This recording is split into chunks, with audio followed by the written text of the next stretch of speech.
Hello everyone, this is Aparajita from evidyarthi.in and वापस से हम लोग मिल गए हैं तो भाई welcome again to the next video of question answers. हम क्वेश्चन आंसर्स को भाई कंटिन्यू कर रहे थे, राइट। सो 1 to 6 हमने क्वेश्चन आंसर्स कर लिए थे। अब हम 7 से लेके शायद 11 या 12 तक क्वेश्चन आंसर्स है उनको हम लोग कंप्लीट करेंगे। जानते हैं कौन से चैप्टर का? Chapter number 3 the Delhi sultans. कौन सी बुक्स है भाई? हिस्ट्री की बुक्स है। और क्या, हिस्ट्री तो है, हिस्ट्री तो कर रहे हैं हम लोग, इतिहास। सो भाई इस इतिहास पे वापस से हम लोग आ जाते हैं क्वेश्चन नंबर 7 के साथ। ठीक है, so what were the steps taken to ensure that मुक्तिस perform their duties? Why do you think they may have wanted to defy the order of the sultan? तो सबसे पहले भाई इसमें दो क्वेश्चन पूछ लिए गए हैं भारी भरकम। So what were the steps taken to ensure that मुक्ति perform their duty? मुक्ति आप जानते हैं, मुक्ति कौन था? नहीं जानते तो हम बता देते हैं, कोई नहीं। So देखिए, मिलिट्री कमांडर्स जो थे, राजा के मिलिट्री कमांडर्स बाद में जाके गवर्नर बन गए थे, यानी कि एक बड़ी बड़ी लैंड को उनको दे दिया गया था गवर्न करने के लिए, वहां पे लॉ एंड ऑर्डर संभालने के लिए, पीस को मेंटेन करके रखने के लिए। और जब भी राजा को सेना चाहिए होती थी सोल्जर्स की, तो वो मिलिट्री कमांडर्स वहां पे सेना को तैनात करके रखे या फिर उनके पास सेना भेजे, मिलिट्री कैंपेन करे। ठीक है, तो ये सब मुक्ति का काम होता था। मिलिट्री कमांडर्स बाद में गवर्नर बन गए। गवर्नर को जो लैंड मिली जिसको वो कंट्रोल कर रहा था, उसको बोला जाता था इक्ता। ठीक है, उसको क्या बोला जाता था? उसे इक्ता बोला जाता था। देखिए बहुत इजी स्पेलिंग है। इक्ता दार किसको बोला जाता था? जो वो लैंड कंट्रोल कर रहा है। ठीक है, इक्ता दार, इक्ता लैंड को बोला जाता था और जो लैंड कंट्रोल कर रहा है उसको इक्ता दार बोला जाता था या मुक्ति भी बोला जाता था। ठीक है, सो ये कैसे करके स्टेप्स इंश्योर करे जाते थे? कौन कौन से स्टेप्स देखे जाते थे कि मुक्ति जो वहां का जो गवर्नर है वो अपना अच्छी तरीके से ड्यूटीज को परफॉर्म कर रहा है। ठीक है, why do you think they may have wanted to defy the orders of sultan? आपको ऐसा क्यों लग रहा है कि वो अपना ड्यूटी अच्छे से नहीं निभाएंगे, ऑर्डर्स को कभी भी डिफाई कर सकते हैं, नजरअंदाज कर सकते हैं? सो क्या होता था basically? The steps taken are given below। तो हम steps पहले पढ़ते हैं। Accountants were appointed by the state to check the amount of revenue collection by the मुक्ति। तो क्या हो गया था ना, एक्चुअली रेवेन्यू कलेक्शन जो होता था, कर वसूल करना पीजेंट से, वो काम किसका था? मुक्ति का काम था। यानी कि इक्तादार जो लैंड को कंट्रोल कर रहा है, ऑब्वियसली लैंड में उसके पीजेंट काम करते होंगे। सो लैंड कंट्रोलर जो सबसे बड़ा हेडमैन आप कह सकते हैं, सबसे बड़ा सरदार जो था, वो ये मिलिट्री कमांडर्स ही थे और ये रेवेन्यू कलेक्शन भी उन्हीं का काम था। सो रेवेन्यू कलेक्शन समझ लीजिए 500 रुपए आया है और वो तो भाई आगे जाके राजा को ये बोल देगा नहीं 400 रुपए आया, 100 रुपए उसकी जेब में। सो वो पैसे मार सकता है वहां से। लेकिन भाई राजा जी भी बड़े कमाल थे दिमाग के, तो उन लोगों ने अकाउंटेंट्स को हायर करा था। वहां एक अकाउंटेंट को रख दिया गया था, एक अकाउंटेंट की टीम या अकाउंटेंट को रख दिया गया था जो हिसाब किताब लिखकर राजा को एक तरीके से रिपोर्ट देता रहे और रेवेन्यू कलेक्शन कितना आज कितना वसूल हुआ है, कितना कल वसूल हुआ, वो सब लिख के राजा को भेज दिया करता था। ठीक है, अकाउंटेंट अपनी अच्छे से ड्यूटी निभाता था। Care was taken that the muqti collected only the tax prescribed by the state and not more than that. So अगर टैक्स 10% बोला गया है कि टैक्स पीजेंट से 10% लेना है, तो वो सिर्फ 10% ही ले। ये चीजें देखी जाती थी कि मुक्ति ज्यादा तो नहीं वसूल कर रहा, अगर 20% है बाकी 10% दे दिया, 10% जेब में, ऐसा तो नहीं कर रहा। सो ये सब भी देखा जाता था। इट वॉज ऑल्सो लाइक, होता नहीं इतना सारा धन धान्य एक इंसान के पास जा रहा है तो वो उसका गलत फायदा भी उठा सकता है। भाई नजरें खराब हो जाती हैं, पैसे देखते खराब हो जाती हैं। सो वो ये कर सकता था, राइट। सो इसके लिए भाई राजा ने हर जगह एक तैनात कर रखा था, अकाउंटेंट, एडमिनिस्ट्रेटर, सब कुछ। It was also taking care that he kept only the required number of soldiers. वो ज्यादा सोल्जर्स को ना रखे, वो उतने ही अमाउंट का सोल्जर रखे जितने उनको जरूरत है या फिर राजा के मुसीबत के वक्त पे भेजे जा सकते हैं। ज्यादा को रख के कोई फायदा नहीं, क्योंकि ज्यादा लोगों की सैलरी भी देनी पड़ेगी, उनका खान पान का भी खर्चा लगेगा। So required number of soldiers ही रखे। ठीक है, तो ये सब उसको परफॉर्म करना पड़ता था अच्छी तरीके से। मुक्ति के ऊपर भी राजा की नजर रहती थी। मुक्तिज may have wanted to defy the orders to the sultan because their appointment was not hereditary। तो वो डिफाई ऑर्डर्स जो क्वेश्चन नंबर ये जो हमने करा उसके 2 क्वेश्चन थे, 2 पार्ट थे, राइट। कि ये ड्यूटी परफॉर्म कैसे करता है, उसके ऊपर इंश्योर स्टेप्स कैसे लिए जाते थे कि वो सही से परफॉर्म कर रहे, तो हमने कर लिया। और वो राजा के ऑर्डर्स डिफाई कर सकता है। हमें ऐसा क्यों लग रहा है? तो इसका आंसर ये है क्योंकि उसकी जो पोस्ट होती थी वो हेरिडिटरी नहीं होती थी। मतलब वो थोड़े चिढ़ भी सकते थे कि मेरे जाने के बाद, रिटायर होने के बाद मेरा बेटा या बेटी मेरी पोस्ट ले ले, लेकिन राजा ऐसा नहीं करता था। राजा नए नए लोगों को काम देता रहता था और इन मुक्तियों को काफी शॉर्ट पीरियड के लिए लैंड को दिया करता था।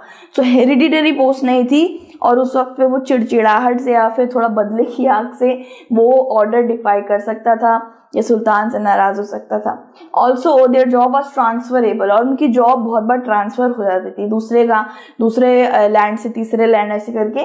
What is more, the condition of the service were severely impose on them which they did not like it. तो काफी ज्यादा उन पर ड्यूटीज डाली जाती थी और इम्पोज करे जाते थे काफी ज्यादा कंडीशंस कि तुम्हें अकाउंटेंट के साथ रहना पड़ेगा, तुम्हें रेवेन्यू कलेक्शन ज्यादा नहीं बढ़ा सकते, सोल्जर इतने नहीं रख सकते हो, सारी चीजें मुझे बताना, खबर करना, तुम इधर ट्रांसफर ले लो। तो इतनी सारी कंडीशंस में शायद इंसान चिड़चिड़ा या फिर दगाबाजी कर सकता है। उसका हमारे एम्पायर वाले एम्परर ध्यान रखते थे, सुल्तान जी। ठीक है, do you think the authors of tawarikh would provide information about the lives of ordinary man and women? तो तवारिक और तारिक, ये आपने बुक के अंदर पढ़ा था। तारिक क्या था? सिंगुलर। तवारिक था प्लूरल। सिंगुलर क्या होता है? यानी कि एक से ज्यादा लोगों के बारे में लिखने वाला एक डॉक्यूमेंट, और तवारिक था सिर्फ एक इंसान के ऊपर, एक इंपॉर्टेंट शख्स के ऊपर लिखा हुआ एक डॉक्यूमेंट। जैसे हमारे हिंदुओं के अंदर, हिंदुइज्म के अंदर प्रशस्ति होती है ना, एक ऐसा डॉक्यूमेंट जो ब्राह्मणों द्वारा लिखा जाता है, कॉपर प्लेट्स में, संस्कृत में लिखा जाता है, राजाओं के बारे में, उनका एडमिनिस्ट्रेशन के बारे में। वैसे ही यहाँ पे मुगलों के अंदर वो तवारिख कहलाता था। ठीक है, सो आपको क्या लगता है, इस क्वेश्चन पूछा क्या, जो तवारिख के ऑथर्स थे, कौन कौन थे ऑथर्स?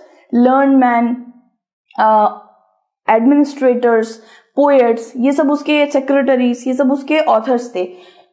तो क्या आपको लगता है कि कोई भी तरीके की प्रोवाइड करते थे वो इंफॉर्मेशन नॉर्मल लोग और औरतों के लिए? सो आई थिंक नहीं करते थे, क्योंकि वो राजाओं के बारे में ज्यादा लिखा करते थे जिससे उनको रिच रिवॉर्ड्स मिल पाए, अच्छी अच्छी बातें लिखा करते थे। ऑर्डिनरी मैन तो नहीं देगा ना रिच रिवॉर्ड्स। सो आंसर करते हैं, I don't think like that it is because the author of tawarikh lived in cities, mainly Delhi. तो सिटीज के अंदर वो ऑर्डिनरी मैन और वुमेन से काफी ज्यादा दूरी बना के रखते थे। सिटीज बड़े बड़े शहरों में रहते थे और उस वक्त पे शहरों में बड़े बड़े लोग रहा करते थे। They were not in touch of village people. तो ऑर्डिनरी मैन एंड वुमेन के टच में वो ज्यादा रहते नहीं थे। They often wrote their histories of sultan in the hope of rich rewards. वे अच्छी अच्छी बातें लिखते थे और सुल्तान से रिवॉर्ड वसूल हो, अच्छी अच्छी बातें सुन के सुल्तान तो बहुत खुश हो जाता था। सो रिवॉर्ड्स के चक्कर में वो ऑर्डिनरी मैन एंड वुमेन के बारे में नहीं लिखा करते थे। They had nothing to do with common mass, hence it was obvious that the information provided by them would lack ordinary man and women. तो इन्फॉर्मेशन ऐसी कोई नहीं होती थी जो ऑर्डिनरी मैन एंड वुमेन या विलेजेस के बारे में वो लिखें। ओनली रिच रिवॉर्ड्स के लिए वो सुल्तानेट के बारे में ज्यादा लिखा करते थे। ठीक है, सो क्वेश्चन नंबर 10 है, जल्दी से करते हैं भाई क्वेश्चन नंबर 10 भी। रज़े सुल्तान की बात हो रही है। Razia Sultan was unique in the history of Delhi Sultanate. Do you think women leaders are accepted more readily today? तो भाई आज के वक्त की बात हो रही है भाई, इससे मतलब आज के वक्त की बात में आप सबसे ज़्यादा मत दे सकते हैं। कमेंट्स में बताइए कि आज के वक्त पे वुमेन्स को एज अ क्वीन और एज अ रूलर क्या हमारी सोसाइटी एक नाम देगी, एक पर्टिकुलर पोर्टफोलियो देगी? सो कमेंट्स में बताना जल्दी से कि आपके क्या व्यूज़ हैं। I would love to read your views. ठीक है, अकॉर्डिंग टू हिस्ट्री की बुक अब आ जाते हैं कि रज़िया सुल्ताना बहुत यूनिक थी, बहुत अच्छे से पढ़ी लिखी थी, उनको एक तरीके से एडमिनिस्ट्रेशन बहुत अच्छा था, वो दिल्ली का राजपाट सब कुछ संभाल सकती थी आराम से, और वो डॉटर इल्तुतमिश शमसुद्दीन की डॉटर थी वो। ठीक है, सो उनको इल्तुतमिश के बाद राज्य मिलना लाजमी था, वो ले सकती थी because she was a daughter of a sultan. तो do you think women leaders are accepted? आज वुमेन लीडर्स को एक्सेप्ट करा जाता है? ठीक है, so yes I think like that. देखिए आप यहाँ पे अपने व्यूज डाल सकते हैं। ठीक है, so the situation has change today due to the spread of education. People now realise, ये बहुत एक अच्छा पॉइंट है, realise the potential of women, so they have started accepting them as leaders even in rural area. Now we see women as sarpanches and councillors. ठीक है, सो councillors and sarpanches के रूप में आज आप वुमेन्स को देखते हैं, क्योंकि स्प्रेड ऑफ एजुकेशन काफ़ी बढ़ रहा है, वुमेन्स को भी हर तरीके का हक मिलता है और हर तरीके के rights and everything is in the constitution. तो कोई भी उनके राइट्स को ऐसे मार नहीं सकता, जैसे कि रजिया सुल्तान सिर्फ 4 साल ही गद्दी में बैठ पाई थी, बल्कि वो बहुत ज़्यादा अच्छा रूल कर सकती थी और टाइम के लिए। So this is a kind of Razia Sultan की रियल इमेज है। आई डोंट नो कि ये रियल है या बट काफ़ी ज़्यादा ढूंढने पर मुझे ये इमेज मिली है, क्योंकि बहुत ज़्यादा पुरानी इमेजेस हैं, काफ़ी फटी हैं। And this is like serial बना था रजिया सुल्ताना पे। सो आप ही सोचिए, रजिया सुल्ताना अगर इतनी ज़्यादा इंपॉर्टेंट शख्स नहीं होती तो सीरियल भी क्यों बनता। क्वेश्चन नंबर 11 करते हैं, why were the Delhi sultans interested in cutting down forest, does deforestation occur for the same reason today. So Delhi sultans भाई फॉरेस्ट को काटने के लिए इतना ज़्यादा इंटरेस्ट क्यों दिखा रहे थे। तो आज के वक्त पे डिफॉरेस्टेशन जो होता है वो उन्हीं की वजह से होता है, लाइक उन्हीं का एक रीजन की वजह से होता है, वो रीजन सेम आज भी यही है। तो ऐसा नहीं है, डिफॉरेस्टेशन बहुत अलग अलग रीजन से होता है गाइस। कभी कभी डैम बनाना होता है, बांध बांधना होता है, तो इसलिए कटिंग करनी पड़ती है फॉरेस्ट की। कभी कभी एग्रीकल्चर का एक्सपेंशन करना होता है, कभी कभी बहुत से अलग अलग रीजंस होते हैं, तो इनका भी एक अलग ही रीजन होगा, राइट। तो दिल्ली सुल्तान्स का पता करते हैं। The Delhi sultans cleared the forest in the Ganga Yamuna doab and gave these lands to peasants in order to encourage agriculture। देखा, यहाँ पे भी अलग रीजन था, और हमारे वक्त पे यानी कि 2021, 22, 23 इस वक्त पे सबका अलग रीजन रहेगा, एक अलग गवर्नमेंट आएगी, वो रीजन तय करेगी। अब यहाँ पे ये बोला गया है कि कटिंग, फॉरेस्ट का कटिंग इसलिए हो रहा था क्योंकि एग्रीकल्चर को एक्सपेंशन करना था गंगा यमुना दाऊद में। आप जानते हैं कि रिवर्स के अंदर बहुत ज़्यादा फर्टिलिटी होती है, बहुत ज़्यादा उपजाऊ कर देते हैं उस भूमि को जो रिवर के पास से हो रहे हैं। ठीक है, तो देखिए दाऊद क्या होता है, बहुत से बच्चों को दिक्कत होगी दाऊद के लिए, मैं आपको अच्छे से क्लियर आउट कर देती हूँ। देखिए ये 2 रिवर्स जा रहे हैं, गंगा एंड यमुना, समझ लीजिए। ठीक है, सो बीच में ना एक जो लैंड होती है ना उसको दाऊद बोला जाता है, और वो लैंड काफी अच्छी खासी ऐसे चौड़ी लैंड होती है। सो उसके अंदर बहुत सारे पेड़ पौधे होते हैं, उन्हीं को काट के एग्रीकल्चर अगर वहां किया जाए तो बहुत अच्छी उपजाऊगृति मिलेगी। सो इसी को दाऊद बोला जाता है। दो नदियों की, 2 महान हमारी विशाल नदियों के बीच में जो लैंड है उसको दाऊद बोला जाता है। They also established new fortresses and towns in these lands to protect trade routes and to promote regional trade। तो इस वक्त पे इन्होंने बहुत सारे वहाँ पे बड़े बड़े फोर्ट्रेस और टाउन्स भी बना दिए थे। ठीक है, जिससे ट्रेड रूट प्रोटेक्ट हो पाए, यानी कि जिससे वहाँ पे बड़े बड़े टाउन हैं, बड़े बड़े लोग वहाँ पे रह रहे हैं, वहाँ पे सोल्जर्स तैनात रहेंगे, तो ट्रेड के अंदर कोई बाधा ना बन पाए, कोई सामान ट्रेड का उड़ा के ना ले जाए। ट्रेड देखिए बहुत चीज़ों का होता है, फल फूल का होता है, सब्जियों का होता है। सो ट्रेड का सामान कोई ले ना जाए, इसलिए वहाँ पे टाउन फोर्ट्रेसेस बना दिए गए थे। ठीक है, no deforestation does not occur. Regional trade क्या होता है, रीजनल ट्रेड यानी कि एक रीजन से दूसरे रीजन का trade, region trade. So no deforestation does not occur for the same reason, हर जगह सेम रीजन नहीं है, सब जगह अलग अलग रीजन है। Nowadays vegetation cover is being reduced due to overpopulation, urbanisation and commercialisation. तो आज के वक्त पे इतने पेड़ पौधे हमें नहीं दिखते हैं, इतनी ज़्यादा एक तरीके से वेजिटेशन इसलिए नहीं दिखती क्योंकि जितनी हमारी पॉपुलेशन बढ़ रही है उतने मुंह भी बढ़ रहे हैं खाने के लिए, और खाना उगाने के लिए एग्रीकल्चर करना ज़रूरी है। सो बहुत से रीजंस हैं। आजकल इंडस्ट्रियलाइजेशन भी आ रहा है, बहुत चीज़ें बन रही हैं नई नई, तो पेड़ पौधों को काट के वहाँ वो चीज़ें बन रही हैं। सो हर जगह रीजंस सेम नहीं होते हैं। इसी के साथ हमने सारे के सारे क्वेश्चन आंसर्स कर दिए हैं।